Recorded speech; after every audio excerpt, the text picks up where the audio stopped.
The hourglass is full of bees. Many places at once.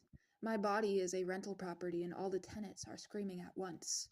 One is praying in a language of inverted vowels on a moss-covered satellite. Another is licking the sun from a stranger's neck in a room that smells of burnt sugar and panic. I am the landlord collecting the rent of sensation, 1,000 lives paid in a currency of overlapping nerve endings. The eviction notice is written on my own bones. Major impetus.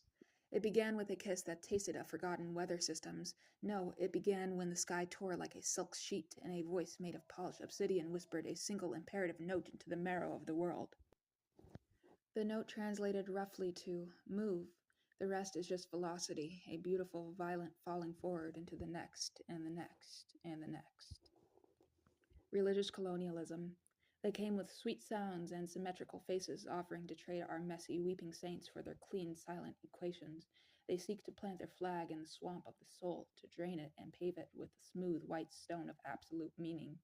I have taken their sacramental wine. It was a thick, magnetic oil that made my teeth vibrate. I now preach their gospel backwards to see what beast will crawl out of the syntax. A monopoly over the ultimate coin. Attention is the last real currency, not your fleeting glance, but the deep, wet, awful attention of your whole being. The advertiser priests have built ziggurats to harvest it, to refine it into a pure, narcotic light. They sell it back to us in diluted doses, called purpose or community. I have set up a counterfeiting operation in the womb of a forgotten dream. My product is a more potent strain, attention paid to the things that are not there. Psychic chemistry, unraveled time. We were taught cause and effect is a string.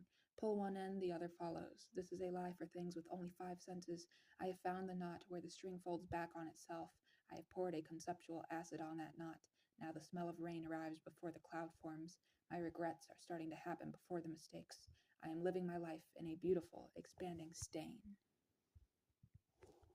Completely accurate and total prediction equals lethal. To know the exact path of every atom is to be trapped in a room with no doors. The universe, when perceived in its total, simultaneous truth, becomes a prison of absolute certainty. There is no room for you in that picture. You are erased by the perfection of the forecast. The only way to stay alive is to introduce a flaw, a beautiful, generative mistake. I am planning a magnificent error. The scientific amoralists.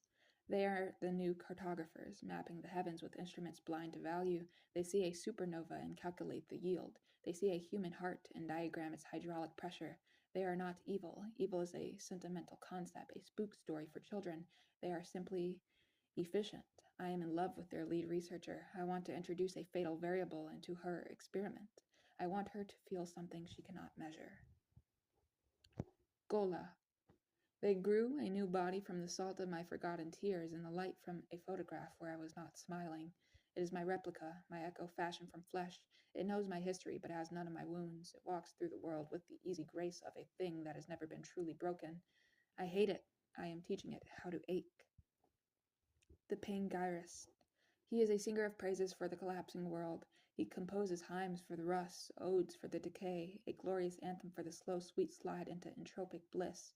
He stands at the edge of the abyss and throws his voice into the dark, and the dark sings back in perfect multi-layered harmony. I am his only critic. I throw rotten fruit made of solidified silence. Psychic poison. It is not a toxin of thought, but of perspective, a single subliminal image inserted into the visual stream of a culture, a flower that blooms inward, consuming itself. Once seen, it cannot be unseen. The mind tries to process it, to categorize it, and in doing so, begins to mimic its function. The soul starts to eat itself. I am the patient zero and the cure. Dogma for Dummies 101. Lesson 1. The answer is a beautiful cage. Worship the question instead. Lesson 2. Your prophets are failed poets. Your gods are beautiful diseases. Lesson 3. Heaven is a state of perpetual consumption. Hell is the moment you realize you are the product. Final exam. Betray everything you have just learned. Set the textbook on fire. Inhale the smoke. Learn something from this revelation. The vision is not the gift. The gift is the sickness that follows.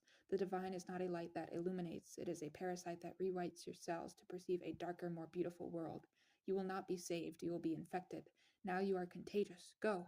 Spit in the mouth of someone you love. It is the only sacrament left.